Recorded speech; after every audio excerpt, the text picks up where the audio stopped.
Television is not the truth. Television is a goddamn amusement park. Television is a circus, a carnival, a traveling troupe of acrobats, storytellers, dancers, singers, jugglers, sideshow freaks, lion tamers, and football players. We're in the boredom-killing business. So turn off your television sets. Turn them off now. Turn them off right now. Turn them off and leave them off. Turn them off right in the middle of the sentence I'm speaking to you now. Turn them off.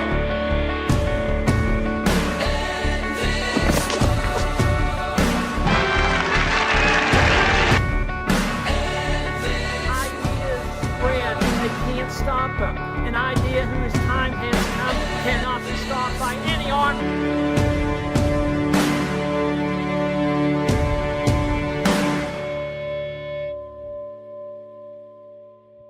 Welcome to TLBTV, Eradicating Programmed Ignorance, and I am your host, Roger Landry, the founder of the Liberty Beacon Project.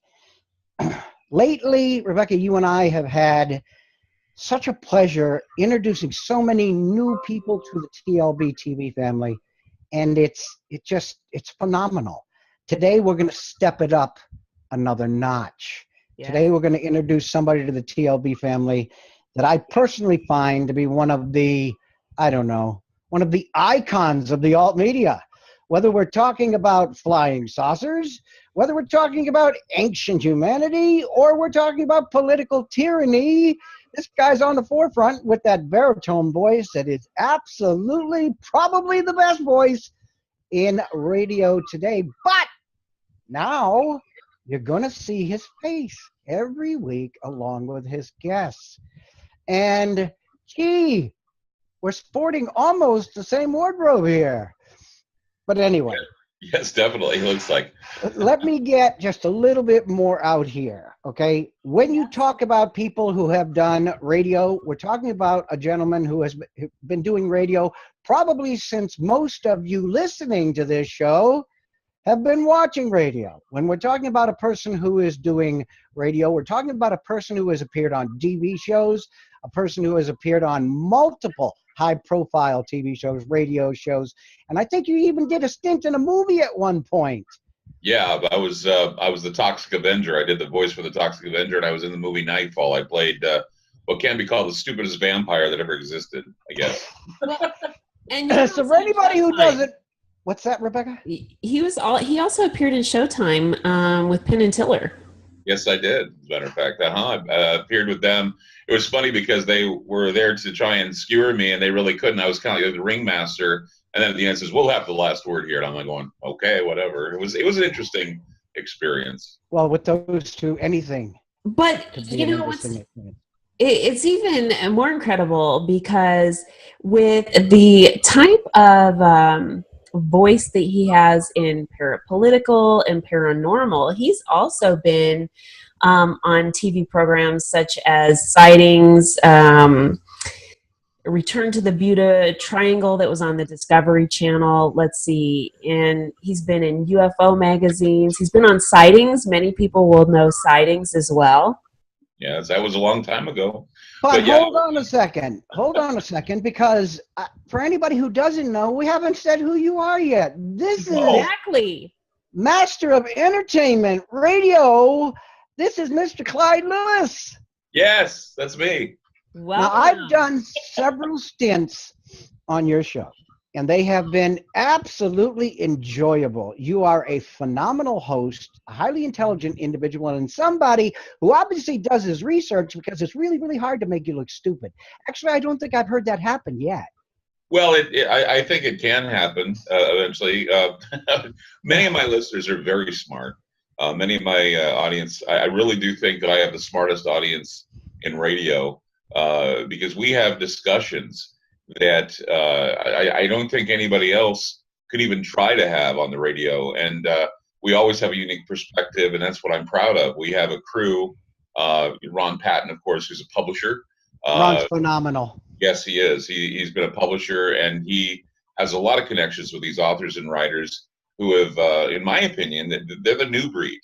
And I've always said that I want to establish a new breed of people who discuss these subjects because with respect to all of the ones who have come before, many of them are getting old, really old, and I worry that we're going to lose the voices that most certainly are prominent, who have been around since the time of Art Bell when he first started Coast to Coast, and of course, we're all getting old, but I just hope that I still have a few years in me to bring up and bring with me a number of people that can continue to tell the story and continue to be responsible reporters. You do have those years, I guarantee it. You are probably younger than I am. I was born in 1954.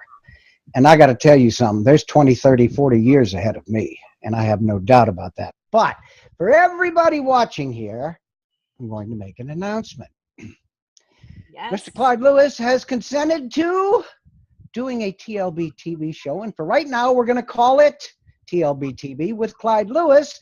And prior to the actual launch of the show, which will be shortly, if there is an update in the title, we will let you all know, because I believe that's still being debated at this point. Sure. Now, you and I had a discussion prior to pushing the record button here, and that was we want people to understand. We want people to have discussions. Don't just sit there and learn.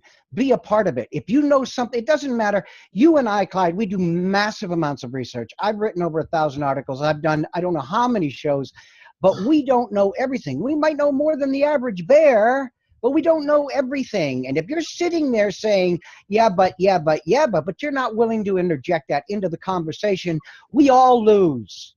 All of us do. Well, I swim in information every day, and that's one of the things I think people don't know about me. I first started, I cut my teeth on rock radio, and from there I wanted to do news, so I was highly trained. I was working as a CNN affiliate speaker for the West Coast, and I learned a lot about the mainstream news and how they operate, and I got disenchanted with it. I had a mentor who taught me a lot about how to deliver and study and understand that it's a responsibility to get, the most honest reporting you can do. And so I didn't feel so honest when I was doing the CNN stuff. I did local reporting for a while. And then I was offered by the same guy who told me to be a good newsman. I was offered a talk show, and I called it Ground Zero.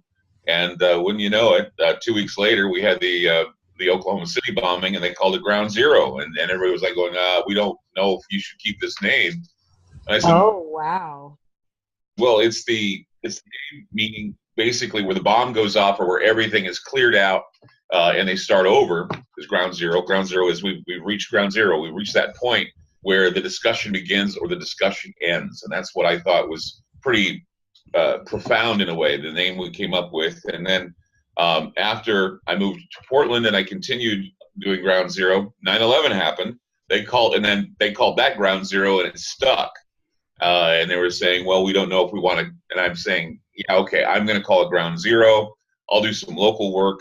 And then eventually I was offered the position at Premier to do Ground Zero nationally. And it's been about a little over 20-year ride doing this, and it's basically I didn't expect it to define me, but it's defined me, and I don't feel bad about it, because I think that we provide something that is unique and great. Why would you feel bad about the reason you're sitting here with Rebecca and I right now is because of your sterling fashion and your sterling presentation, and the fact that excuse me, I don't think there's anything you're afraid to talk about. You talk about wow. You talk about being able to give as much truth as possible. This used to be the way news was. When you and I were growing up, you listened to the news because it was the fourth, what? Estate. The fourth estate. Okay, yes. That's where Americans found out their news. The news for what? The news to determine what we, the people, as this country's only true sovereigns, needed to keep our government or hold their feet to the fire. Yes. One thing I say in every single show I do, actually there's two things I say, but one of them is I'm an expert at nothing, but I know enough about everything to have an intelligent conversation about anything. And Clyde, I've been invited on many, many shows just for hosts to try and prove that's wrong, and they haven't been able to. Of course, you can't ask me like how many times did the Dalai Lama fart 2 years ago on a Friday. You've got to ask me something that's relevant to news, okay? And the second thing I say, which plays right into what you said, and I say this with bravado, and you're going to see a big smile on Rebecca's face. This is what I tell my audience. I will never challenge you to prove me wrong. I dare you to prove me wrong. Because when you dare, how many people in that audience want to take that crazy old fool and make him look stupid? So they're going to dig and they're going to dig to find something to prove you wrong. Do you know what happens when they do that? We get a convert. We get somebody whose eyeballs come slamming open and he goes, by golly, this is true. So when people ask me, why do you do that? That's exactly why I do it.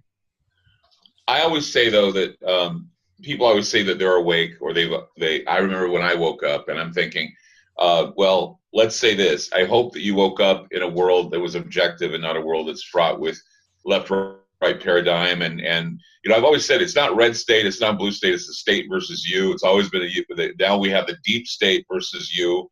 And the deep state primarily is there to push the globalization of the globalization of global government, the New World Order, which is something that, you know, I would say, you know, is something we should fight against, because we have had our sovereignty for so long that I don't think people understand what it means to lose it. And once they've lost it, they're never going to get it back again. And that's where the struggle is. But I worry that we have, you know, a number of Americans that don't even understand this because they haven't taught it in the school system, how valuable sovereignty is, how valuable a constitution is. All right, now, Rebecca, isn't this exactly why Clyde is sitting in front of us right now, and we're doing a show announcing him joining the TLB family? My God, Clyde, this is exactly why you're here. That was perfect. That was outstanding. And you and I could take that and we could run with that football for a 5-6 hour show and still not touch on everything that needs to be said. But Rebecca, I want to bring you in here for a minute or two, because you're looking and your eyes are getting as big as saucers. Doesn't Clyde truly represent the eradication of programmed ignorance? Doesn't it truly represent exactly what we're attempting to do? Absolutely. And he is so knowledgeable and has so much research and keen insight behind him. I think that our viewers, his viewers, is going to be amazed, completely amazed with the things that he's going to uncover. And I think he has said some very key points today. I'm just delighted. Okay, so Clyde. Yes. Do me a favor. Let the audience know why you do a show, what your intent is behind a show, and what you hope to accomplish with your new TLBTV show. Because I can tell people what I think, and Rebecca can tell people what she thinks. I don't think anybody's going to say it better than you are. Well, I most certainly am going to be thorough. I will certainly have a lot of commentary and hopefully a lot of guests that will be able to come on and talk. You know, my mind and where I see things, I don't believe, I think that one of the things that's missing in media right now is keeping the empire honest, which is one thing that reporters are supposed to do. The empire. And the other thing I see happen is that there's not objectivity. And I try to be as objective as possible, because really, in a conspiracy theory type of, you know, when we're analyzing conspiracy theory, when we're analyzing esoterics and paranormal, there are no politics involved. You know, and it may sound political because, of course, we criticize and be critical thinkers of the administration or whichever administration's in there. If they're doing something that is not right, they're no longer part of the party. And when I say that, I sound so Orwellian, and that's what bothers me. People say, well, my party is this party and that party and whatever. And I'm thinking, boy, you know, where's Emmanuel Goldstein? Where's where's the Ministry of Love? I mean, it just sounds so Orwellian to be so sectarian. And I even did a whole show saying, you know, I hate to use sectarian bigotry as a form of what this may be, because this is what you talk about when you're talking about the Middle East. This is what you're talking about when you talk about how there's sectarian violence within Islam, where we have Wahhabists that are the violent ones and the other ones, and they're afraid to speak. They're afraid to speak their minds, and people are just so myopic when it comes to all they see is the violence. All they see is the pleas for gun control, which is no. We have to understand that we as a people have power. The power has to go back to the people. So my job, I feel, is to get people to think about the power they possess, that they're not helpless, that they don't have to give consent to our political groups to have us act as slaves or serfs. They're called the precocious precariat because of how we may be the most dangerous people on the planet, thinking people are the most dangerous people on the planet according to analysts. And even Zbigniew Brzezinski, before he died, said that they're seeing how people who are awake are the most formidable forces on the entire planet. And so what TLB is doing is they are creating these smarter people that are going to be a formidable force. Knowledge is going to be formidable in the future, not guns or ammo or anything else. Brains, thinking, cognitive liberty. That's what you need to think about. And they are scared. They are terrified of this. And if you take a look at 6 years ago, this organization started with one Facebook group. Today we have 10 or 12 proprietary websites, a couple of dozen partner websites, the TLBTV channel. We have the largest independent, totally unfunded news organization on the planet. There is nothing like TLB. That's about to change, and we'll be talking about that more, you and I and all of the members of the Liberty Beacon Project as we go along. But our goal is twice put. One, the eradication of programmed ignorance, because 95% of everything we suffer today is because people are under, and this is globally, are under a veil of programmed ignorance. We wish to lift that veil. That's our mission. And two, okay, if we decide, all right, that we're going to step back because somebody has threatened us, we now become a part of the system. If we succumb to corporatism, whereby we have a massive amount of, and again, we will fund this organization in a way that you gentlemen will find out about real soon. Nobody will have control of this organization but people like you and me and Rebecca. So if we take the money out, okay, and we lift the veil of ignorance, we become the most dangerous organizations, and it's not just the Liberty Beacon, on this planet. And I've got to tell you something, and I'm sure you're aware of this. They're freaking scared of us. Well, why do you think they call it TV programming? Why do they call it radio programming? That's exactly what it is. It's programming.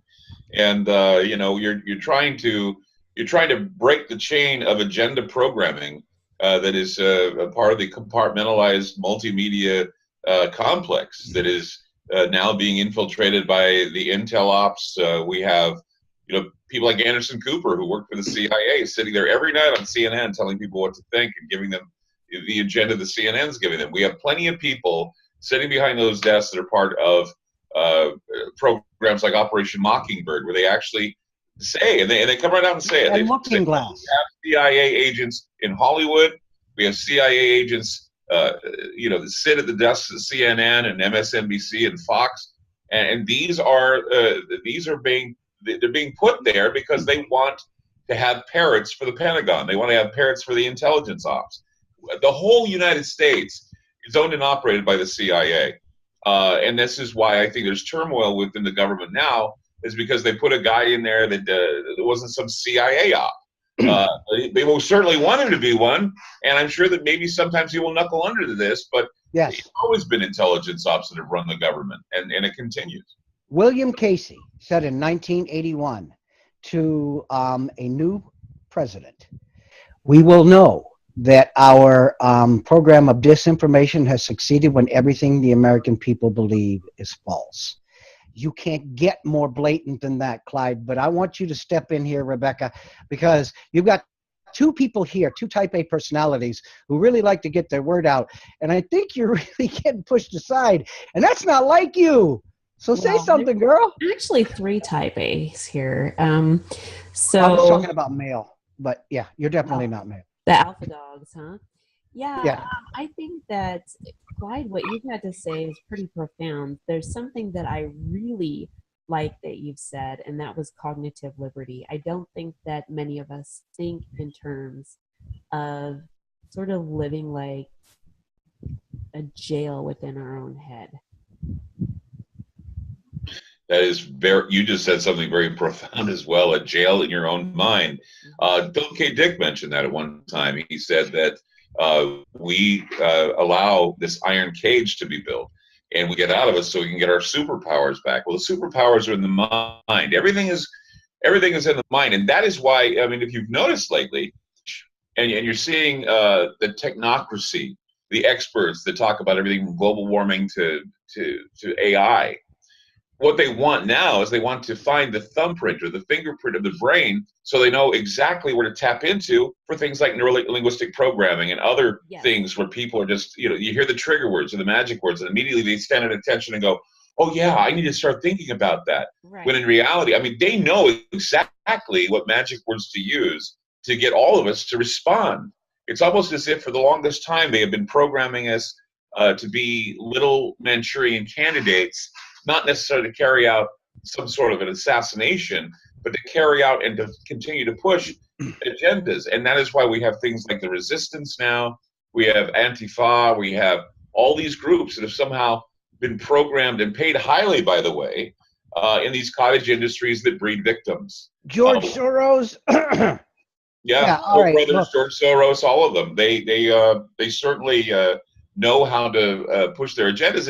And see, people think that if you had a lot of money, wouldn't you want to push a few things to make the world a better place? Or in the case of the politicians, not making the world a better place, but a place for them to basically abuse and use the resources available, including human beings, which they see you as bottom feeders anyway, and they would condemn you to some sort of eugenics plot in order to cull the population to a point where resources are good for them, but not good for you.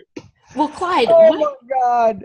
Going back for a minute about the mind, there was an article that was just released yesterday about scientists finding a 4th dimension and going all the way up to 11. Mm-hmm. They found 11 different channels in the brain, which goes right back to the idea of string theory, where there are 11 channels. We have the brain, which they call short for membrane. So we have the membrane, and then there's 3 dimensions through the membrane. Then out, there's something called the bulk. And then from there, we have 11 different channels going out. That's part of the dimensional construct that we have that they're thinking about. Well, that to me sounds a lot like, what we've been taught in Sunday school, but not as Hallmark cardish. It's not like a Hallmark card, or it's not like a fairy tale where we go to heaven and then go, live in heaven for the rest of our lives. We go into some sort of a dimensional fold after we die. We reduce to tachyon particles, and we go out to different areas where we want to play again. This is all a playground, and it's a lot of fun. Even when it sucks, it's a lot of fun. There are scientists out there who are stating they can prove that the entire universe we exist within is virtual reality. Yes. Well, I mean, it feels like virtual reality. So, look, you made one other point, and then we're going to start wrapping this up. There are emails that were released via WikiLeaks where you see these high-level Democrats, whether it's Podesta, whether it's Clinton, whether it doesn't matter, Huma Abedin, it doesn't matter, where they are discussing the necessity of maintaining a ignorant and disconnected society, which is to the benefit of the Democratic Party. The more we are ignorant of the facts, the more we are disconnected from what is our actual duty via the Constitution. It is our duty as the true sovereigns of this constitutional republic to keep our leaders in line. It is our duty. When a government becomes corrupt, okay, the easiest way to pin blame is to walk in front of a frickin' mirror. If we, the people, fail at our duty to hold our leaders accountable for their actions, it is not It is not our leaders we need to chastise, because any government left to its own devices shall eventually accumulate and concentrate power and authority unto itself. This is natural. This happened over and over and over again in history. What is the old saying? If you ignore history, you're doomed to repeat it. This is exactly what's happening in this country. And the Democrats see a huge advantage in keeping the society disconnected and ignorant. So you've spoken to that, and I absolutely love it. You know what? I'm going to tell you what you said on this show today that I'm going to push back against. Would you like to hear it? Sure. Would you like to hear it again? Okay. Give us about a 1-minute wrap up on what you think about the Liberty Beacon Project and you becoming a family member, because you got to, you continue to tell how excited I am about it. Then we'll pass the football to Rebecca. Well, I'm very excited about being a part of anything that is going to break through the hold that is being forced on many people online. I don't know if you know this or not, but I've had a lot of complaints from many people who I talk to saying that now YouTube has become a bastion for censorship, and they demonetize anything that sounds political. Twitter too. What's that? Twitter's getting bad too. Social media is being curtailed, and while social media is valuable because everybody is using it, you've got to have more variety. I mean, when you have about 9 corporate agencies that run media, and then those same corporate agencies are annexing things like Facebook and Twitter, there is no way that you're going to get the complete story unless you find alternative forms of networks. And this is what it is. It's almost like the gold rush. It's almost like the land rush in the 1800s, where all you had to do is you had to get a sign and run up and claim your land. We need to claim our territory on the internet, have a territory and have a refuge for those who feel as though they're not being heard, for those who feel as though they're not getting people who are giving them information that they can actually swallow. You know, they call it fake news. I call it disinformation. You know, fake news is something that was created by what I call neoliberals, which are not really liberal. They're like the extremists. There are extreme liberals and there are extreme conservatives now, which is frightening. We've got neocons and neoliberals. We have progressives. This is all part of collectivism. This is something that H.G. Wells talked about in The Open Conspiracy. He said the future, and he was a Fabian socialist. He was a Fabian socialist, and he said, you know, the future is going to be a number of collectives that people will lose their individuality and say they want to be part of a collective, and eventually we're going to collectivize ourselves to the point where, hey, here's an idea. All of these people that are part of these collectives and these cottage industry victimhood type of refuges, why don't we just all get along and let's be a huge collective for the entire planet? Our situation is that, you know, it's important to have a refuge for people who are tired of being lied to, who are tired of being told to compromise on their moral values. And the social strata, the whole concept of zeitgeist and how the spirit of the times are inconsistent. This is why TLB has to exist.